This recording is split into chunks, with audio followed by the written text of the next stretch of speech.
আসসালামু আলাইকুম ফ্রেন্ডস, সবাই কেমন আছেন? আমরা আলহামদুলিল্লাহ ভালো আছি। আরও একটা নতুন ব্লগ নিয়ে হাজির হয়ে গেলাম আপনাদের মাঝে। আর আজকের ব্লগটা শুরু করে দিয়েছি সন্ধ্যার ইফতার থেকে। আজকে আমরা সবাই সারাদিন রোজা ছিলাম। আর এখন ইফতারটা করে নিচ্ছি। ইফতার করা শেষ করে তারপর রান্না করে নেব রাতের জন্য।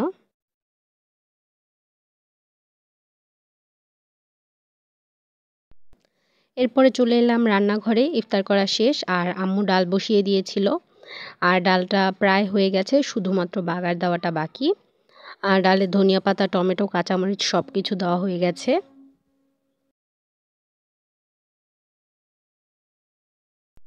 এরপরে রসুন আর পেঁয়াজটা ভেজে নিচ্ছি ডালটা বাগার দেওয়ার জন্য।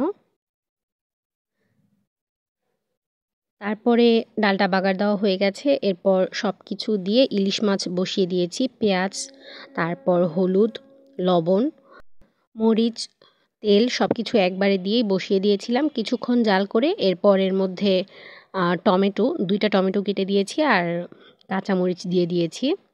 তারপর কিছুক্ষণ জাল করে নামিয়ে ফেলবো। পানিটা আরেকটু শুকিয়ে গেলেই নামিয়ে ফেলবো। আর রাতের খাবারের জন্য ইলিশ মাছ আর ডাল, আর সাথে ছিল ভাত। ভাতটাও রান্না করা হয়ে গেছে। এই যে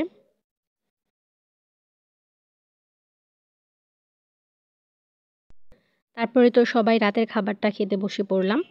আর আমি প্রথমে ইলিশ মাছ দিয়ে রাতের খাবারটা শুরু করে দিলাম। ইলিশ মাছের তরকারিটাও খুবই ভালো হয়েছিল খেতে।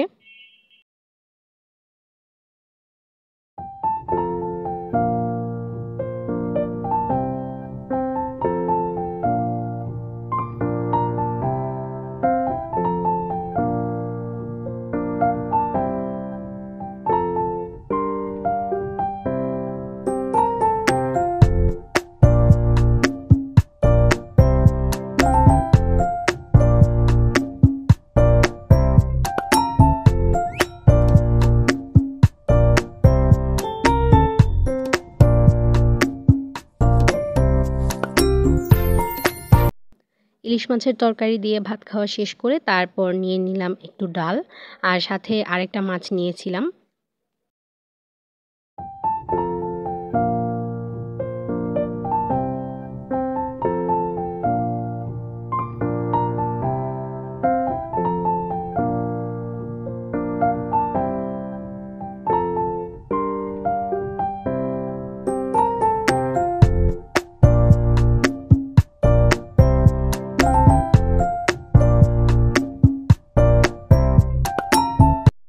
আর রাতের ভাত খাওয়া শেষ করে একটু দই আর আঙুর খেয়ে নিচ্ছিলাম। আর এই তো আজকের ভিডিওটা এই পর্যন্তই। দেখা হবে ইনশাল্লাহ আগামীকাল নতুন আরও একটা ভিডিও নিয়ে। ততক্ষণ পর্যন্ত সবাই ভালো থাকবেন, সুস্থ থাকবেন এবং আমাদের জন্য দোয়া করবেন। আজকে এ পর্যন্তই।